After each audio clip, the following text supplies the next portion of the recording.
Hello and welcome to the Daily Debate Live Wednesday with Taghreed Hussein here on Al TV International. Tonight we'll be talking about the Iranian-Israeli military escalation and how far is it threatening the region and also testing global resolve.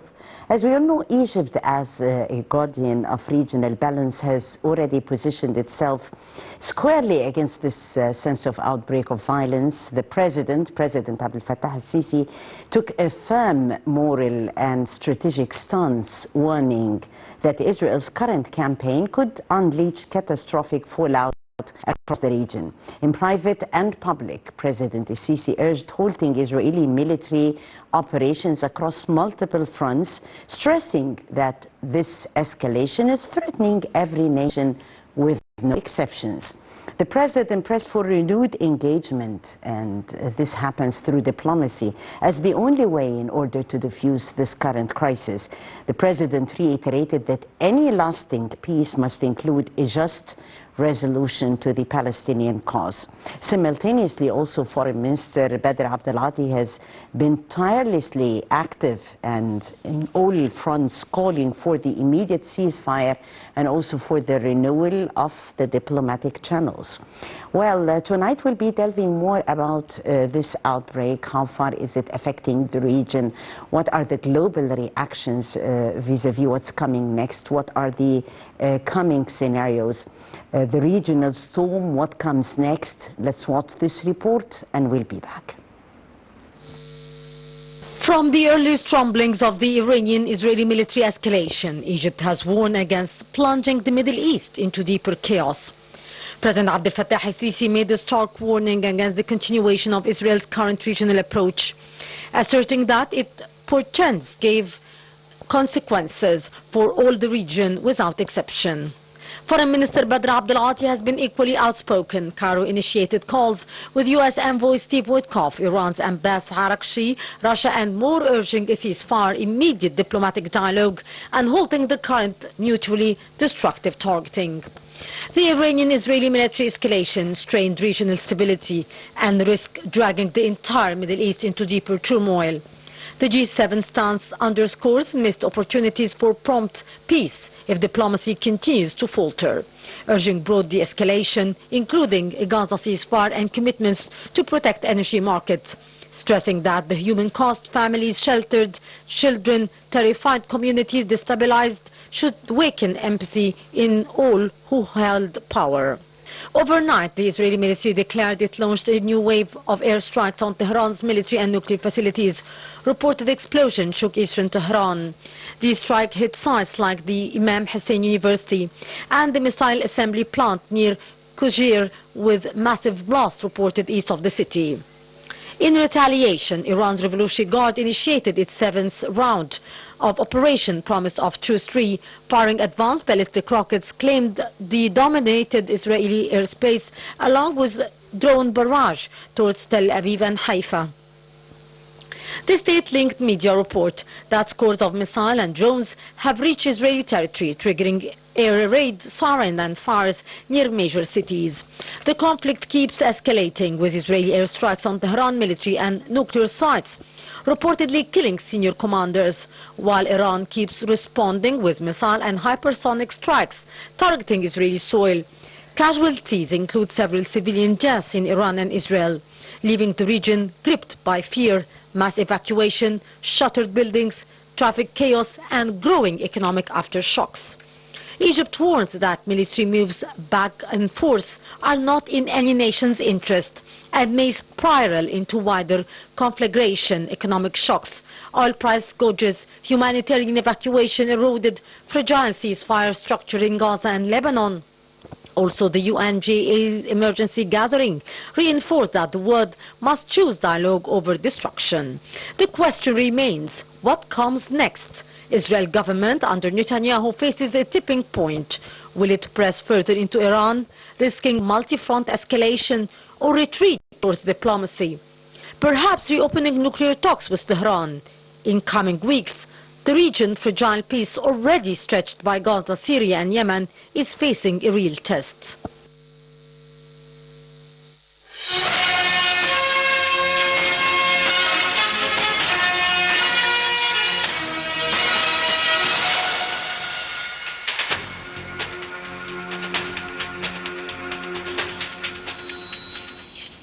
And shedding light on what's coming next, the regional storm, we're really honored to have with us His Excellency Ambassador Gamal Bayoumi, former assistant to the Foreign Minister. Your Excellency, actually the whole scenario we are seeing more concerning the repercussions of the conflict between Israel and Iran. And the question is what's coming next? Also bearing into consideration that the whole region is facing a real test for what to come. Your Excellency. How are you? First, how are you, Excellency? Thank you so much. Thank you so much for joining us. Yes. We are in a very delicate situation. This is a war not between Iran and Israel. It is between two big parties there, whether it is the United States pushing Israel to do this in its name, and Iran is answering.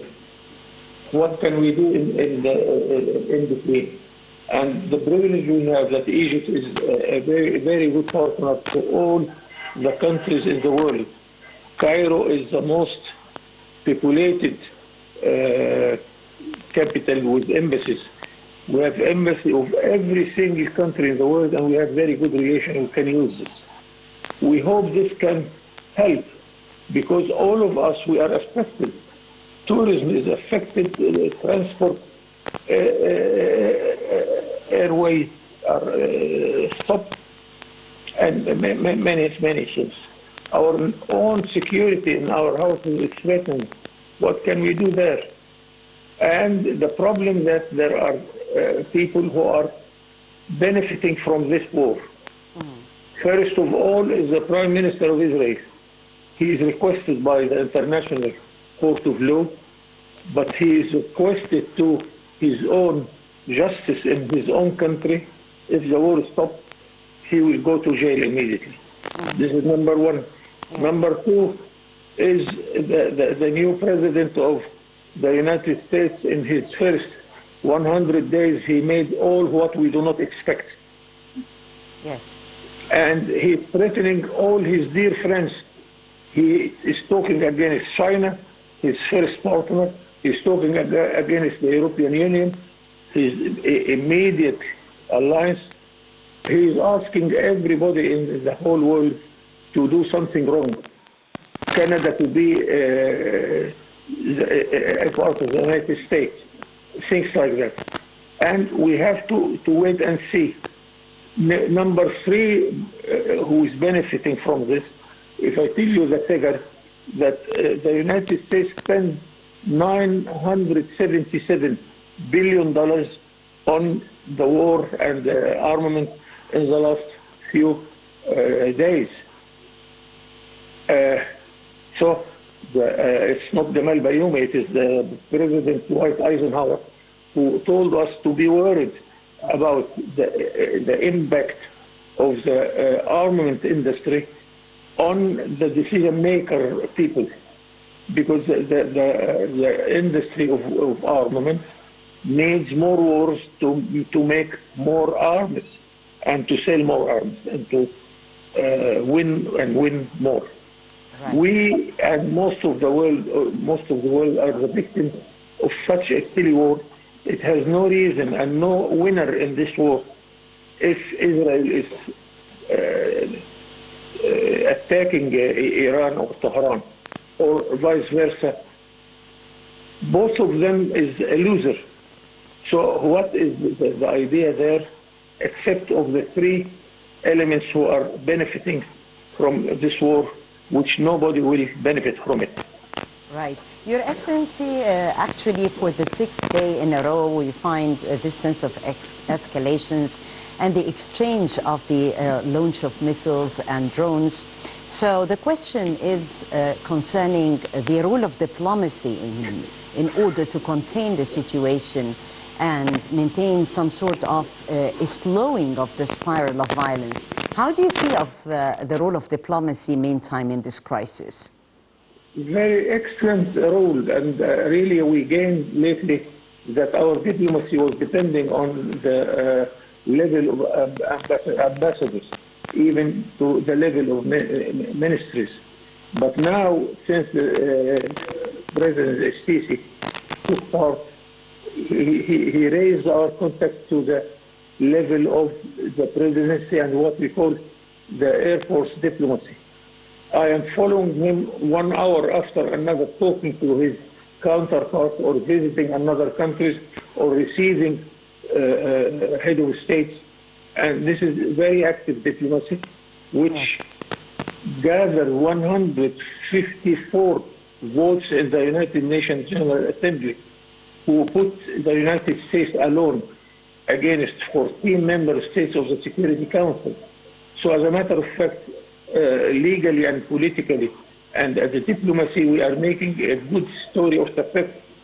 But on the ground, if the United States, which is the big power of the world, say no, then it is no. And it's not a secret, I tell you, that many of our colleagues in the European Union are complaining that they cannot do anything except with the acceptance of the United States. Sometimes I ask the European, what are you doing for Palestine? They said, Palestine is very far from us. In our own European problem, we ask United States to solve it. United States used its forces to solve the old Yugoslavia problem. They were there when the war escalated between Greece and Turkey. They are there everywhere in Europe. So Europeans themselves cannot make anything in their own continent. So they are complaining like us. We have to wait and see. And the only positive element is the Palestinian resistance. We have to support the Palestinian resistance, and although we are seeing miserable situation, but I think we have two elements there. The Palestinians are sticking to their own land, they do not leave their land, and they will continue like that. On the contrary, now we have what we call the opposite migration from Israelis. 500,000 Israelis left the country because they discover it is not the promising land or the paradise of the world, and they think that going back to their countries, whether it is France or England or Germany or whatever, is much better than staying in this failure of Israel.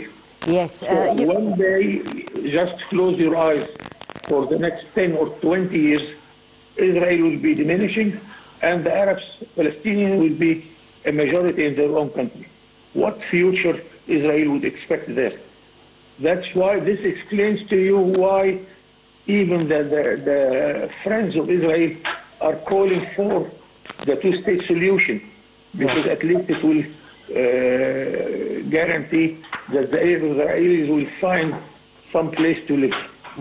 And the Economist is telling us what Israel is building of settlements and new settlements of the Israelis, they call it ghost houses. There isn't citizen to live in those new settlements in Palestine. So this is the situation, but we have to be very patient, and we have to wait until God will help us. Yes.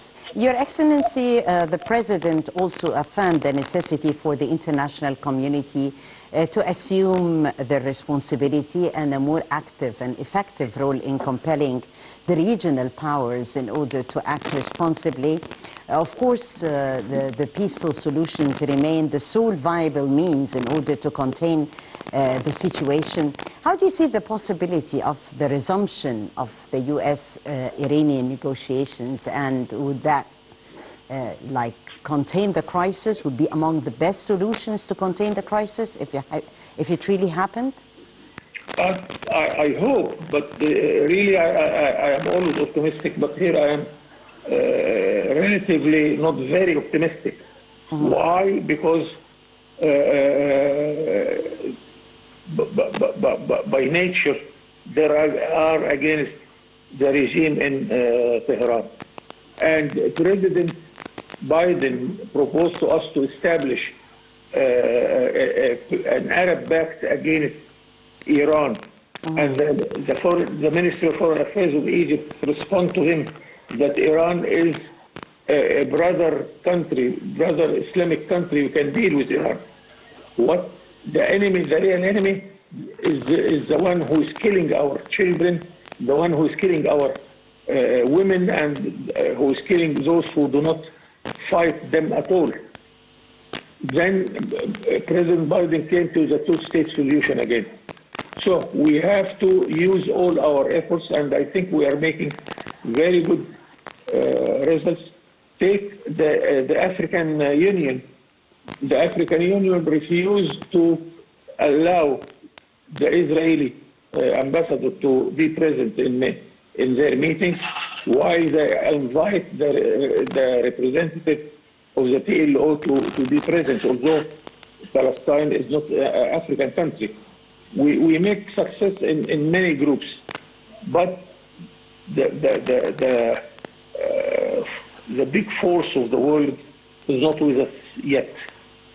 Let us say that God help us, and we should remember President Sadat, who convinced the United States and Israel that the peaceful relations can gain much more than this war, this silly war. Let us hope to knock this door and continue. And of course, by normal, most of the people are not with the war at all. Yeah. Well, Excellency, the President keeps on warning that the continuation of the current approach will definitely inflict destruction in the whole region with no exception. How do you see the way out for this cycle of conflict? And as Egypt has always emphasized the rejection of any expansion of this cycle of violence. We pray God to find a way out, because we are affected. Our tourism is affected. Our Suez Canal is affected with the problem of navigation in the Red Sea and the Suez Canal. Everything is affected. Our Egyptian community living abroad is suffering from this. So every one of us feels the danger of such a war, which is not necessary at all. Especially that all of us, and among us is the United States, we are sure that there isn't atomic bombs in Iran, and Iran is not making an atomic bomb. And by the way, we asked once in Cairo the Minister of Defense of the United States during the Obama administration, why are you so nervous about Iran and about North Korea, and you are not that nervous if it is concerning Israel? And his answer was very funny. He said, because the Israelis are a democratic country. So really I was provoked, and I asked him, if you are attacked, if you are the victim, would you be happy to be... Well noted, Your Excellency, well noted. Thank you so much, Your Excellency, Ambassador Gamal Bayoumi, former assistant to the Foreign Minister. We're still talking the Israel-Iran conflict and world reactions and more. Short break, and we'll be back.